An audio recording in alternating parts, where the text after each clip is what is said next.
ओम शांति। आज है 6 नवंबर 2024।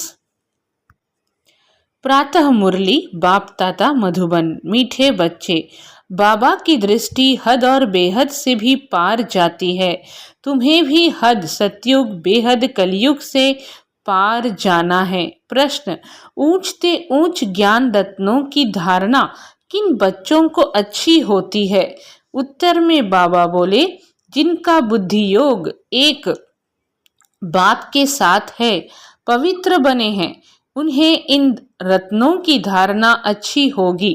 इस ज्ञान के लिए शुद्ध बर्तन चाहिए। उल्टे सुल्टे संकल्प भी बंद हो जाने चाहिए। बाप के साथ योग लगाते लगाते बर्तन सोना बने, तब रत्न ठहर सके। क्या समझा रहे हैं? बाप के साथ योग लगाते लगाते बर्तन सोना बने, तब रत्न ठहर सके। ओम शांति। मीठे मीठे रूहानी बच्चों को रूहानी बाप बैठ रोज रोज समझाते हैं। यह तो समझाया है बच्चों को ज्ञान, भक्ति और वैराग्य। यह तो समझाया है बच्चों को ज्ञान, भक्ति और वैराग्य का यह सृष्टि चक्र बना हुआ है। बुद्धि में यह ज्ञान रहना चाहिए। तुम बच्चों को हद और बेहद से पार जाना है। बाप तो हद और बेहद से पार है, उनका भी अर्थ समझना चाहिए ना। बाबा कहते हैं कि उनका भी अर्थ समझना चाहिए ना। रूहानी बाप बैठ समझाते हैं। यह भी टॉपिक समझानी है कि ज्ञान, भक्ति पीछे है वैराग्य। ज्ञान को कहा जाता है दिन, जबकि नई दुनिया है, उसमें यह भक्ति अज्ञान है नहीं, वह है हद की दुनिया, क्योंकि वहाँ बहुत थोड़े होते हैं। क्या समझाते हैं कि उसमें यह भक्ति अज्ञान है नहीं। कहाँ? सतयुग में। वह है हद की दुनिया, क्योंकि वहाँ बहुत थोड़े होते हैं। फिर आहिस्ते आहिस्ते वृद्धि होती है। आधा समय बाद भक्ति शुरू होती है। वहाँ संन्यास धर्म होता ही नहीं, संन्यास व त्याग होता नहीं। फिर बाद में सृष्टि की वृद्धि होती है। ऊपर से आत्माएं आती जाती हैं, यहाँ वृद्धि होती रहती। अभी बाबा मुरली में बच्चों को समझाते हैं कि शुरू शुरू में सतयुगी दुनिया में संन्यास धर्म या त्याग का धर्म होता नहीं। वहाँ संन्यास धर्म होता ही नहीं, संन्यास व त्याग होता नहीं। फिर बाद में सृष्टि की वृद्धि होती है, ऊपर से आत्माएं आती जाती है, यहाँ वृद्धि होती रहती। क्या होता है? ऊपर से आत्माएं आती हैं और यहाँ पर यानी स्थूल लोक में, स्थूल वतन में वृद्धि होती रहती। हद से शुरू होती है, बेहद में जाती है। बाप की तो हद और बेहद से पार दृष्टि जाती है। जानते हैं हद में कितने थोड़े बच्चे होते हैं, फिर रावण राज्य में कितनी वृद्धि हो जाती है। अब तुमको हद और बेहद से भी पार जाना है। सतयुग में कितनी छोटी दुनिया है, वहाँ संन्यास व वैराग्य आदि होता नहीं। बाद में द्वापर से लेकर फिर और धर्म शुरू होते हैं। संन्यास धर्म भी होता है, जो घर बार का संन्यास करते हैं। संन्यास धर्म भी होता है, जो घर बार का संन्यास करते हैं। सबको जानना तो चाहिए ना। उनको कहा जाता है हठ योग और हद का संन्यास। सिर्फ घर बार छोड़ जंगल में जाते हैं। द्वापर से भक्ति शुरू होती है, ज्ञान तो होता ही नहीं। ज्ञान माना सतयुग त्रेता सुख, भक्ति माना अज्ञान और दुख। ये अच्छी रीति समझाना होता है। फिर दुख और सुख से पार जाना है, हद बेहद से पार। मनुष्य जांच करते हैं ना, कहाँ तक समुद्र है, आसमान है, बहुत कोशिश करते हैं परंतु अंत पा नहीं सकते हैं। एरोप्लेन में जाते हैं, उसमें भी इतना तेल चाहिए ना, जो फिर वापस भी लौट सके। बहुत दूर तक जाते हैं परंतु बेहद में जा नहीं सकते, हद तक ही जाएंगे। तुम तो हद बेहद से पार जाते हो। अभी तुम समझ सकते हो, पहले नई दुनिया में हद है, बहुत थोड़े मनुष्य होते हैं। पहले नई दुनिया में क्या है, हद है। बहुत थोड़े मनुष्य होते हैं, उसको सत्युग कहा जाता है। तुम बच्चों को रचना के आदि मध्य अंत का नॉलेज होनी चाहिए ना। यह नॉलेज और कोई में नहीं, तुमको समझाने वाला बाप है। जो बाप हद और बेहद से पार है और कोई समझा न सके। बाबा समझा रहे हैं कि तुमको समझाने वाला बाप है, जो बाप हद और बेहद से पार है। यह बाप कैसे है?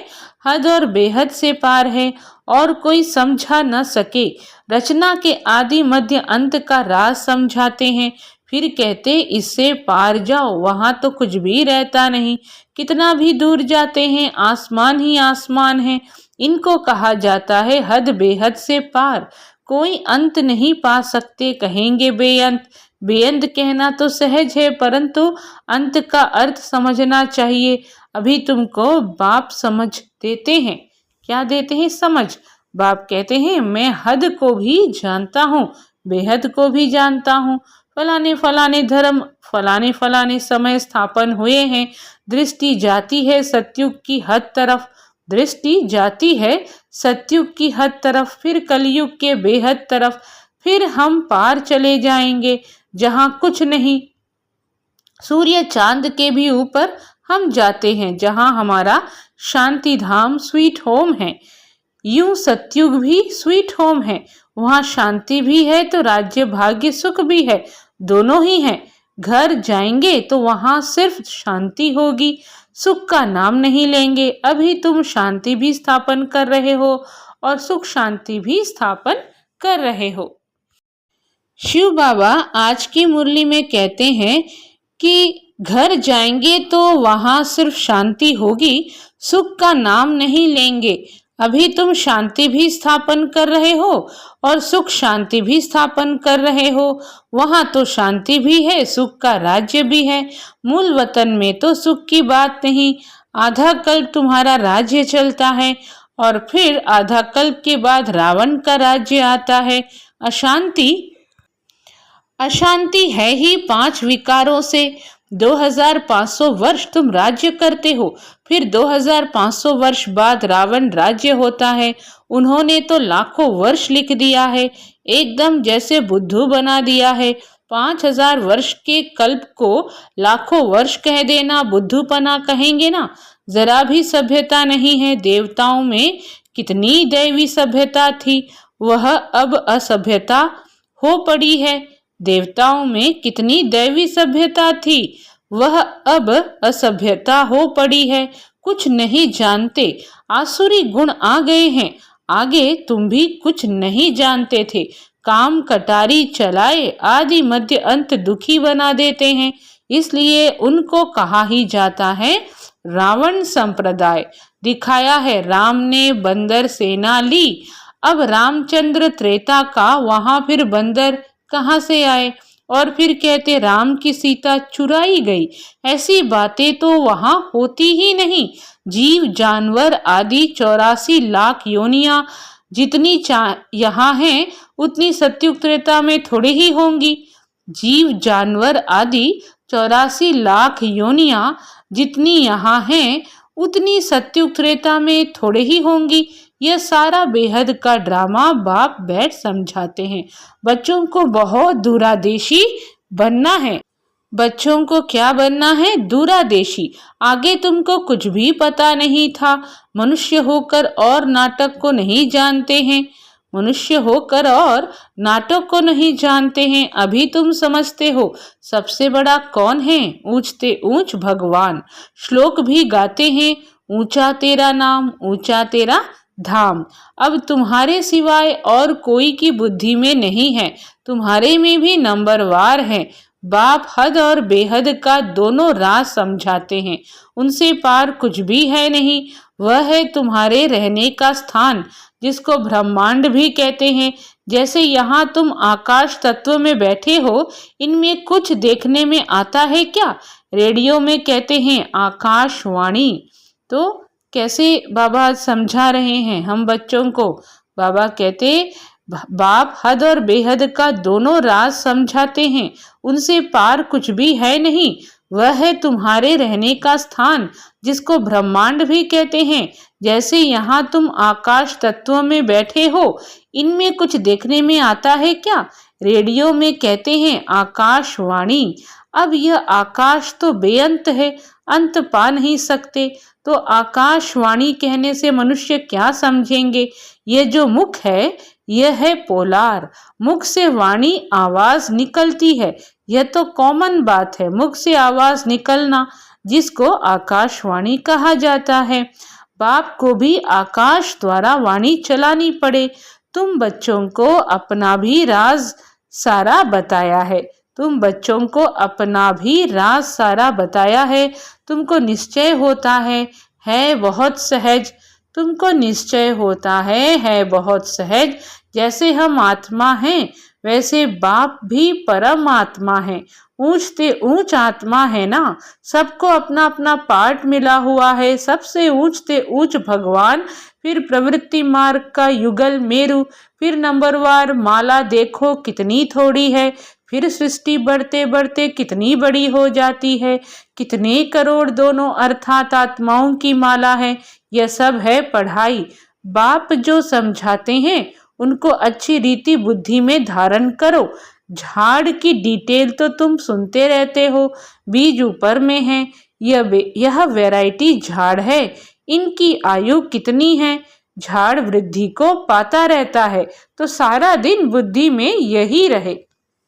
बाबा आज की वाणी में एक के बाद एक जो 7 दिन के कोर्स में जो भी बातें कहते हैं, उसके साथ साथ बाबा कह रहे हैं कि ऊंच से ऊंच कौन है? ऊंच से ऊंच है भगवान, फिर प्रवृत्ति मार्ग का युगल मेरु, फिर नंबरवार माला देखो कितनी थोड़ी है, फिर सृष्टि बढ़ते बढ़ते कितनी बड़ी हो जाती है, कितने करोड़ दानों अर्थात आत्माओं की माला है।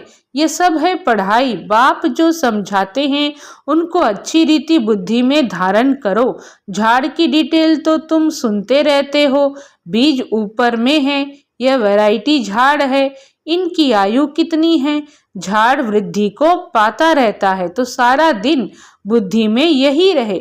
इस सृष्टि रूपी कल्प वृक्ष की आयु बिल्कुल एक्यूरेट है, 5000 वर्ष से 1 सेकंड का भी फर्क नहीं हो सकता। तो कौन सी झाड़ वृद्धि को पाती रहती है? बाबा कह रहे हैं कि अभी जो ब्राह्मण धर्म की जो झाड़ है, एक सैपलिंग है सत्युगी दुनिया के लिए। इसके अलावा जो वृक्ष है जिसको हम कल्प वृक्ष कहते हैं, उसकी भी वैरायटी झाड़ है। इनकी आयु कितनी है? झाड़ वृद्धि को पाता रहता है, तो सारा दिन बुद्धि में यही रहे। इस सृष्टि रूपी कल्प वृक्ष की आयु बिल्कुल एक्यूरेट है, 5000 वर्ष से 1 सेकंड का भी फर्क नहीं हो सकता। तुम बच्चों की बुद्धि में अब कितनी नॉलेज है, जो अच्छे मजबूत हैं। मजबूत तब होंगे जब पवित्र हो। इस नॉलेज की धारणा करने के लिए सोने का बर्तन चाहिए, फिर ऐसा सहज हो जाएगा जैसे बाबा के लिए सहज है। फिर तुमको भी कहेंगे मास्टर नॉलेजफुल, फिर नंबरवार पुरुषार्थ अनुसार माला का दाना बन जाएंगे। ऐसी ऐसी बातें बाबा बिगर कोई समझा न सके, यह आत्मा भी समझा रही है। तो बाबा आज की मुरली में बच्चों को समझा रहे हैं कि फिर तुमको भी कहेंगे मास्टर नॉलेजफुल कब? जब इस नॉलेज की धारणा होगी, और इस नॉलेज की धारणा के लिए सोने का बर्तन चाहिए। फिर तुमको भी कहेंगे मास्टर नॉलेजफुल, फिर नंबरवार पुरुषार्थ अनुसार माला का दाना बन जाएंगे। ऐसी ऐसी बातें बाबा बिगर कोई समझा न सके, यह आत्मा भी समझा रही है। बाप भी इस तन द्वारा ही समझाते हैं, न कि देवताओं के शरीर से। बाप एक ही बार आकर गुरु बनते हैं, फिर भी बाप को ही पार्ट बजाना है। 5000 वर्ष बाद आकर पार्ट बजाएंगे, 5000 वर्ष बाद आकर पार्ट बजाएंगे। बाप समझाते हैं ऊंच ते ऊंच मैं हूँ। फिर है मेरु, जो आदि में महाराजा महारानी है, वह फिर जाकर अंत में आदि देव आदि देवी बनेंगे। वह फिर जाकर अंत में आदि देवी आदि देव बनेंगे। यह सारा ज्ञान तुम्हारी बुद्धि में है। तुम कहाँ भी समझाओ तो वंडर खाएंगे। यह तो ठीक बताते हैं, मनुष्य सृष्टि का बीज रूप ही नॉलेजफुल है। मनुष्य सृष्टि का बीज रूप ही नॉलेजफुल है। उनके बिगर और कोई नॉलेज दे नहीं सकते। यह सब बातें धारण करनी है, परंतु बच्चों को धारणा होती नहीं है बहुत सिंपल, कोई मुश्किलात नहीं है। एक तो याद की यात्रा चाहिए इसमें, जो फिर पवित्र बर्तन में रत्न ठहरे, जो फिर पवित्र बर्तन में रत्न ठहरे। यह ऊंच से ऊंच रत्न है। क्या कहा? एक तो याद की यात्रा चाहिए इसमें, जो फिर पवित्र बर्तन में रत्न ठहरे। यह ऊंच से ऊंच रत्न है। बाबा तो जवाहरी है, बाबा तो जवाहरी है। बहुत अच्छा हीरा माणिक आदि आता था तो चांदी की डिब्बी में कपूस आदि में अच्छी रीति रखते थे। जो कोई भी देखे तो कहेंगे यह तो बड़ी फर्स्ट क्लास चीज है। यह भी ऐसे है, अच्छी चीज अच्छे बर्तन में शोभती है। तुम्हारे कान सुनते हैं, उनमें धारणा होती है। पवित्र होगा, बुद्धि योग बाप से होगा तो धारणा अच्छी होगी। तो बाबा आज क्या कह रहे हैं? अगर याद की यात्रा है तो क्या होगा इसमें, जो फिर पवित्र बर्तन में रत्न ठहरे, माना बुद्धि में पवित्र होगा, बुद्धि योग बाप से होगा तो धारणा अच्छी होगी। नहीं तो सब निकल जाएगा। आत्मा भी है कितनी छोटी, उनमें कितना ज्ञान भरा हुआ है। कितना अच्छा शुद्ध बर्तन चाहिए, कोई संकल्प भी ना उठे। उल्टे सुल्टे संकल्प सब बंद हो जाने चाहिए। सब तरफ से बुद्धि योग हटाना है। मेरे साथ योग लगाते लगाते बर्तन सोना बना दो, जो रत्न ठहर सकें। फिर दूसरों को दान करते रहेंगे। भारत को महादानी माना जाता है। वह धन दान तो बहुत करते हैं, परंतु यह है अविनाशी ज्ञान रत्नों का दान। देह सहित जो कुछ है वह सब छोड़कर एक के साथ बुद्धि का योग रहे। हम तो बाप के हैं, इसमें ही मेहनत लगती है। एम ऑब्जेक्ट तो बाप बता देते हैं, पुरुषार्थ करना बच्चों का काम है। अब ही इतना ऊंच पद पा सकेंगे। कोई भी उल्टा सुल्टा संकल्प व विकल्प न आए। बाप ही नॉलेज का सागर है, हद बेहद से पार है। सब बैठ समझाते हैं। तुम समझाते हो बाबा, हमको देखते हैं, परंतु हम तो हद बेहद से पार ऊपर चला जाता हूँ। तुम समझते हो बाबा हमको देखते हैं, परंतु हम तो हद बेहद से पार चला जाता हूँ। कहाँ? ऊपर। मैं रहने वाला भी वहां का हूँ। तुम भी हद बेहद से पार चले जाओ। संकल्प विकल्प कुछ भी न आए, इसमें मेहनत चाहिए। गृहस्थ व्यवहार में रहते कमल फूल समान बनना है। हथकारडे दिल यार डे। गृहस्थी तो बहुत है, हथकारडे दिल यार डे, यानी कर्म करते हुए दिल बाबा के साथ लगी हुई हो। गृहस्थी तो बहुत है। गृहस्थी जितना उठाते हैं उतना घर में रहने वाले बच्चे नहीं, सेंटर चलाने वाले, मुरली चलाने वाले भी नापास हो जाते हैं। क्या कहा? गृहस्थी जितना उठाते हैं उतना घर में रहने वाले बच्चे नहीं, सेंटर चलाने वाले, मुरली चलाने वाले भी नापास हो जाते हैं और पढ़ने वाले ऊंच चले जाते हैं। आगे तुमको सब मालूम पड़ता जाएगा। बाबा बिल्कुल ठीक बताते हैं। हमको जो पढ़ाते थे उनको माया खा गई, महारथी को माया एकदम हक कर गई। हमको जो पढ़ाते थे उनको माया खा गई, महारथी को माया एकदम हक कर गई। है नहीं, मायावी ट्रेटर बना देते हैं, मायावी ट्रेटर बन जाते हैं। विलायत में भी ट्रेटर बन पड़ते हैं ना, कहाँ कहाँ जाकर शरण लेते हैं। जो पावरफुल होते हैं उस तरफ चले जाते हैं। इस समय तो मौत सामने है ना, तो बहुत ताकत वाले पास जाएंगे। अभी तुम समझते हो बाप ही पावरफुल है, बाप है सर्वशक्तिमान। हमको सिखलाते सिखलाते सारे विश्व का मालिक बना देते हैं। वहाँ सब कुछ मिल जाता है। कोई अप्राप्त वस्तु नहीं होती जिसकी प्राप्ति के लिए हम पुरुषार्थ करें। वहाँ कोई ऐसी चीज होती नहीं जो तुम्हारे पास ना हो। सो भी नंबरवार पुरुषार्थ अनुसार पद पाते हैं। बाप बिगर ऐसी बातें कोई नहीं जानते। सब हैं पुजारी, भल बड़े बड़े शंकराचार्य आदि हैं। बाबा उन्हों की महिमा भी सुनाते हैं। पहले पवित्रता की ताकत से भारत को बहुत अच्छा थमाने निमित्त बनते हैं। सो भी जब सतो प्रधान होते हैं, अभी तो तमो प्रधान है, उनमें क्या ताकत रखी है। अभी तुम जो पुजारी थे सो फिर पूज्य बनने का पुरुषार्थ कर रहे हो। अभी तुम्हारी बुद्धि में सारा ज्ञान है। बुद्धि में धारणा रहे और तुम समझाते रहो। बाप को भी याद करो। बाप ही सारे झाड़ का राज समझाते हैं। श्री श्री शिव बाबा कहते हैं, अभी तुम जो पुजारी थे सो फिर पूज्य बनने का पुरुषार्थ कर रहे हो। अभी तुम्हारी बुद्धि में सारा ज्ञान है। बुद्धि में धारणा रहे और तुम समझाते रहो। बाप को भी याद करो। बाप ही सारे झाड़ का राज समझाते हैं। बच्चों को मीठा भी ऐसा बनने का है।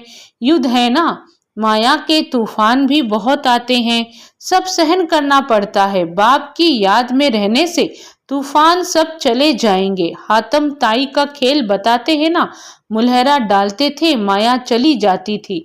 मुलहरा निकालने से ही माया आ जाती है। छुई मुई होती है ना, हाथ लगाओ तो मुरझा जाते हैं। माया बड़ी तीखी है, इतना ऊंच पढ़ाई पढ़ते पढ़ते बैठे बैठे गिरा देती है। इसलिए बाप समझाते रहते हैं, अपने को भाई भाई समझो तो फिर हद बेहद से पार चले जाएंगे। शरीर ही नहीं तो फिर दृष्टि कहाँ जाएगी। इतनी मेहनत करनी है, सुनकर फा नहीं हो जाना है। शरीर ही नहीं तो फिर दृष्टि कहाँ जाएगी। इतनी मेहनत करनी है, सुनकर फा नहीं हो जाना है। कल्प कल्प तुम्हारा पुरुषार्थ चलता है और तुम अपना भाग्य पाते हो। बाप कहते हैं, पढ़ा हुआ सब भूलो।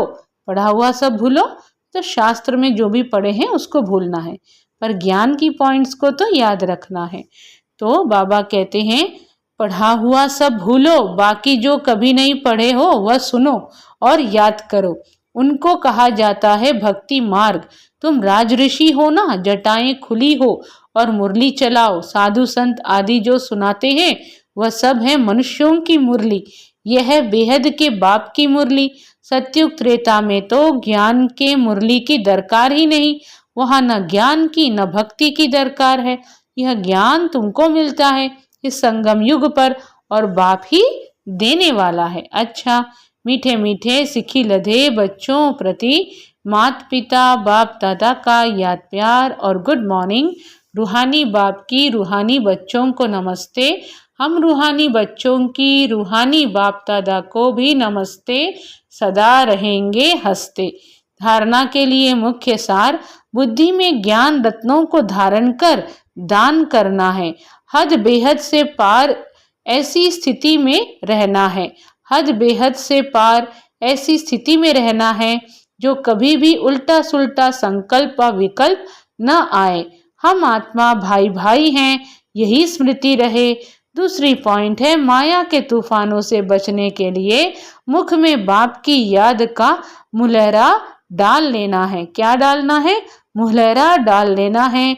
सब कुछ सहन करना है, छुई मुई नहीं बनना है, माया से हार नहीं खानी है।